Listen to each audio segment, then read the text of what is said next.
अपने शरीर को ऊपर से साफ करते हैं, शैम्पू लगाते हैं, साबुन अच्छे से अच्छा लगाते हैं या बहुत सारे ऐसे लिक्विड आते हैं, उसे लगा के आप ऊपर से अपने शरीर को साफ करते हैं, क्लीन करते हैं, रगड़-रगड़ के रोज़ नहाते हैं, लेकिन इससे कुछ नहीं होगा। इससे फोड़े-फुंसियाँ शरीर के रोग नहीं दूर होंगे।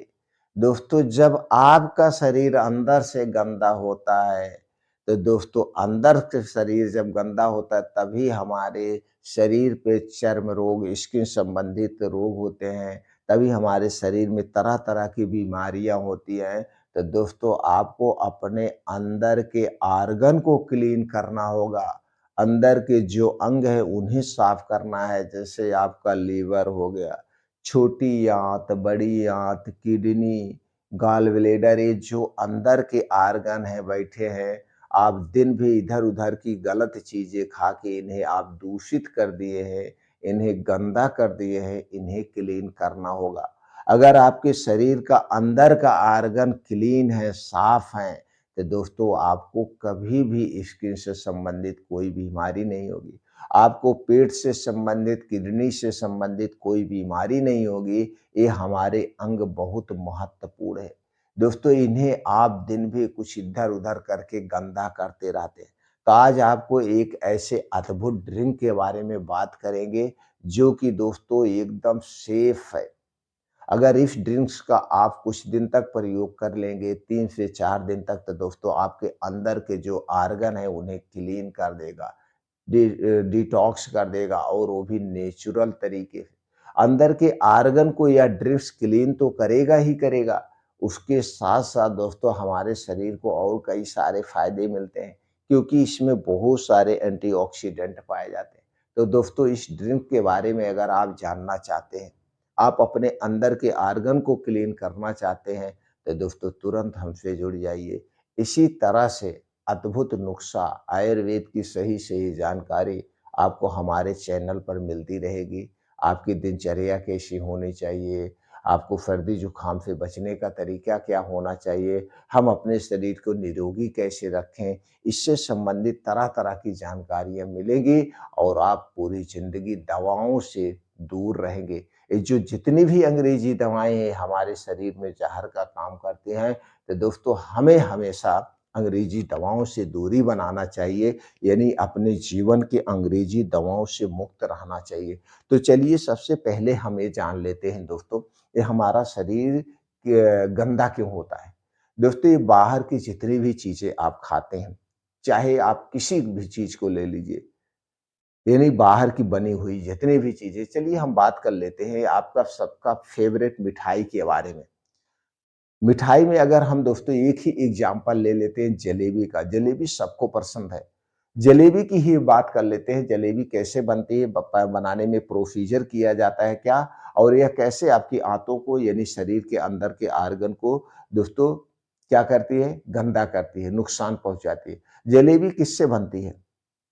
जलेबी का जो मुख्य इंग्रीडिएंट है, वो है दोस्तों मैदा, चीनी, रिफाइन या पामोलिन ऑयल। ये 3 मेन इंग्रीडिएंट्स हैं। अब ये तीनों चीज़ें आपके स्वास्थ्य के लिए हानिकारक। पहली बात तो मैदा, मैदा में दोस्तों ऊपर का छिलका निकाल के ये मैदा बनाया जाता है। इसमें से प्रोटीन, फाइबर निकाल लिया गया है, यह एक प्रकार का वेस्ट पदार्थ है। मैदा से बनी हुई ज़्यादा चीज़ें अगर आप खाएँगे तो आपका पाचन तंत्र कभी ठीक नहीं होगा। तो मैदा हो गया, दूसरी चीज़ है चीनी। चीनी एक एसिडिक प्रोडक्ट है जो हमारे स्वास्थ्य के लिए सबसे खतरनाक है। तीसरी चीज़ है दोस्तों रिफाइन किया गया तेल, नहीं तो पामोलिन ऑयल। वैसे रिफाइन किए गए तेल का लोग प्रयोग कम करते हैं। सबसे ज़्यादा दोस्तों जो मिक्स तेल आता है रिफाइन यानी सोयाबीन तेल और पामोलिन जो मिक्स आता है ये सस्ता मिलता है। तो इसका सस्ता और जो ये 15 लीटर का टीना आता है इसका प्रयोग करते हैं। चलिए ये भी नुकसानदेह हो गया। अब जो प्रयोग कर रहे हैं 3 चीज़ों से ये बनती है, इसके बाद इसमें क्या मिलाया जाता है? आप जलेबी देखते होंगे कलरफुल होती है। तो इसमें आर्टिफिशियल कलर मिलाया जाता है। कुरकुरी बनाने के लिए इसमें कुछ और चीज़ें मिलाई जाती हैं, उसका नाम नहीं लेंगे, आप लोग खुद जानते हैं। तो इसमें मीठा सोडा वगैरह तमाम चीज़ें इसमें डाली जाती है। कुछ दोस्तों और उसके बाद स्वाद को बढ़ाने के लिए कुछ लोग इसमें बेस का भी प्रयोग करते हैं। तो ये इसको ज अब इसके बाद दोस्तों इसी मैदे को फान के रात में भिगो दिया जाता है, सुबह इसका सेंक दिया जाता है। सेंक देने के बाद इसे तेल में छाना जाता है। किस तेल में? यानी कि रिफाइन किए गए तेल या पाम ऑयल में। अब दोस्तों तेल छानने के लिए कोई भी तेल जब कढ़ाई में छाना जाता है, कोई भी चीज़, तो दोस्तों तेल ज़्यादा होता है तबे बढ़िया से छनता है। तो तेल जैसे कम होता है, तेल को उसको फेंकते नहीं है, फिर दूसरा तेल डाल देते हैं।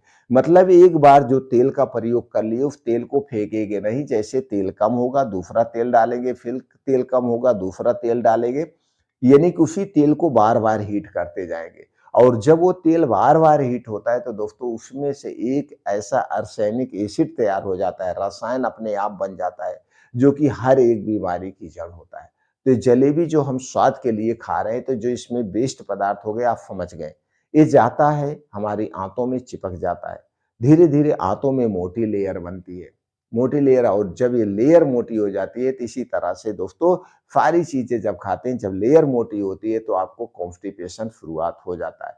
गैस एसिडिटी बनती है, भूख कम लगती है, और जब बहुत ज़्यादा पुरानी कब्ज़ हो जाती है तो दोस्तों आपको घंटों लैट्रिन में बैठना पड़ता है, फिर बवासीर, भकंदर जैसी बीमारी। इसी तरह से बिस्किट हो गया, इसी तरह से मिठाइयाँ हो गई, ब्रेड, टोस्ट, जितना भी आइसक्रीम, जितने भी आप वेस्ट पदार्थ ले रहे हैं, सारी चीज़ें चीनी, मैदा, रिफाइन या पामोलिन में ही छानी-भूनी जाती है। तो ये सारी चीज़ें जब आप खाते हैं तो इसके वेस्ट पदार्थ जाके चिपक जाते हैं। ये आपने कभी सोचा नहीं है। इसलिए दोस्तों अगर आप अपने आंतों को, अंदर के आर्गन को सेफ रखना चाहते हैं तो ये सारी चीज़ें खाना बंद कर दीजिए। बाहर की जितनी भी चीज़ें हैं, ये सब हमारे पाचन तंत्र की सबसे बड़ी दुश्मन है, और आज हमें घर का खाना पसंद है नहीं, हम सुबह से शाम तक बाहर की ही चीज़ें खाते हैं, जिसके कारण blood pressure, blood sugar, thyroid, मोटापा और ये कैंसर जो महामारी का रूप लेता जा रहा है, ये सारी खतरनाक बीमारियाँ इसके कारण ही होती है। इसलिए अगर आप अपने आप को सेफ और सुरक्षित रखना चाहते हैं, तो बाहर की जितनी भी चीज़ें हैं, खाना बंद कर दीजिए। आपको ज़्यादा से ज़्यादा दोस्तों फाइबर वाली चीज़ें खाना चाहिए, सबसे ज़्यादा नेचुरल वाली चीज़ें खाना चाहिए। हमें अनाज कम खाना चाहिए, अनाज कम खाना चाहिए, सब्जियाँ ज़्यादा खानी चाहिए। तो आपके खाने में ज़्यादा से ज़्यादा हरी साग-सब्जियाँ होनी चाहिए। रोज़ 1 से 2 मौसमी फल खाने चाहिए। अगर आपको मीठा पसंद है तो मीठा फल खाइए, खट्टा पसंद है तो खट्टा फल खाइए, लेकिन आप खाइए, ये मौसमी फल खाइए। बीन्स है, इन्हें रात में भिगो के खा सकते हैं, ड्राई फ्रूट है, इन्हें रात में भिगो के खा सकते हैं। मोटे अनाज का सेवन हमें करना चाहिए, सिर्फ़ गेहूँ के आटे पे नहीं डिपेंड होना चाहिए, और गेहूँ या जो भी आटा हम पिसाएँ, खुद पिसाएँ, हमें किसी कंपनी का आटा प्रयोग नहीं करना चाहिए, सारे आटे हमारे स्वास्थ्य के लिए हानिकारक हैं। हमें कोई भी आटा प्रयोग नहीं करना चाहिए, खुद उस चीज़ को खरीदना है, धुलना है, साफ करना है, तब हमें लेना चाहिए, ये हमें करना चाहिए, तो हम हर एक बीमारी से दूर रहेंगे। दोस्तों आज हम जो ड्रिंक्स की बात कर रहे हैं, वो ड्रिंक्स आप घर पे आसानी से तैयार कर सकते हैं। उनमें हम ड्रिंक्स में लेंगे सफ़ेद कद्दू, जिसे दोस्तों पेठा वाला कद्दू कहते हैं। कहीं-कहीं इसे सफ़ेद कद्दू कहा जाता है, कहीं इसे पेठे वाला कद्दू कहा जाता है, कहीं इसे हनौआ कोहड़ा भी कहा जाता है। और वो उसका अभी समय है, इस समय ये फल लगता है, और जब तक बारिश नहीं होती है, तब तक ये सब्ज़ी यानी यह कद्दू हमें मिलता है। अब इसी का आपको जूस निकालना है, और दोस्तों 7 दिन तक अगर आप इस जूस को पी लेते हैं, इस जूस को पी लेते हैं, तो दोस्तों आपके अंदर के जो आर्गन हैं, पूर्ण रूप से सेफ हो जाएँगे। वो एकदम गंदगी निकाल देगा। बस जानिए बनाना कैसे है और पीना कैसे है।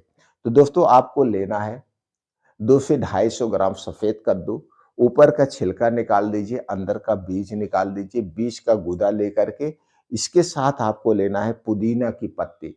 दोस्तों ये जो पुदीना की पत्ती होती है, पेचन पाचन तंत्र के लिए बड़ी ही फ़ायदेमंद होती है, और इसी के साथ आप ले सकते हैं दोस्तों, अगर आपको थायरॉइड की समस्या है तो, थायरॉइड की समस्या है या आपको और कोई समस्या है, तो इसमें आप धनिया की पत्ती भी डाल सकते हैं।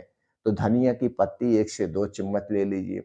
थोड़ा-सा इसमें आप चाहें तो अदरक का टुकड़ा भी डाल सकते हैं। 1 इंच के एक अदरक का टुकड़ा डाल के, ये चारों चीज़ें डाल के इस जूस को निकाल लीजिए। 1 गिलास आपका first class detox juice ready हो गया।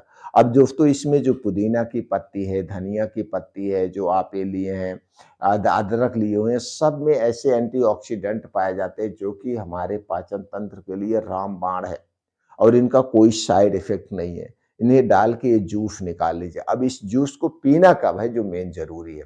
इसे पीना है रोज़ सुबह जब आप योगा, प्राणायाम, मेडिटेशन करके घर वापिस आएँगे। यानी कि फ्रेश होने के बाद, नहा-धोने के बाद, तो दोस्तों इस जूस को आपको पीना है। जूस जब आप पिएँगे, जूस पीने के पहले और जूस पीने के 2 ढाई घंटे बाद तक, कम से कम ढाई से 3 घंटे बाद तक आपके मुँह में कुछ भी नहीं जाएगा। ये नहीं कि ज़्यादा से ज़्यादा समय तक आपको कुछ नहीं खाना है। तब ये जूस क्या करेगा, ये आपके अंदर जैसे ही जाएगा, अंदर के जितने भी कचड़े हैं क्लीन कर देगा। अगले दिन जब आप लैट्रिन जाएँगे, हो सकता है उसी दिन आपको लैट्रिन जाना पड़ जाए। अगर आपको बहुत पुरानी कब्ज़ है, तो उसी दिन हो सकता है इसे पीने के 1 डेढ़ घंटे के बाद लैट्रिन जाना पड़ जाए। तो जब आप लैट्रिन जाएँगे, तो देखेंगे पूरे कचड़े साफ हो रहे हैं। नहीं तो अगले दिन जब आप लैट्रिन जाएँगे, तो दोस्तों आपके अंदर के जो भी कचड़े हों वो सब लैट्रिन के साथ बाहर हो। लगातार 1 हफ्ते पी लीजिए। इसका कोई साइड इफ़ेक्ट नहीं, सबसे अच्छा जूस है। हाँ, कुछ सावधानी आपको बरतना पड़ेगा। अगर आप पेट से संबंधित किसी बीमारी के शिकार हैं, तो आपके आस-पास या जिससे आपका इलाज चल रहा है, आप उस डॉक्टर से संपर्क कर सकते हैं। या आप दोस्तों कोई आपको डायरिया है, डिसेंट्री है तो भी नहीं लेना है। गर्भावस्था के समय स्तनपान कराते समय इस नुस्खे का प्रयोग नहीं करना है।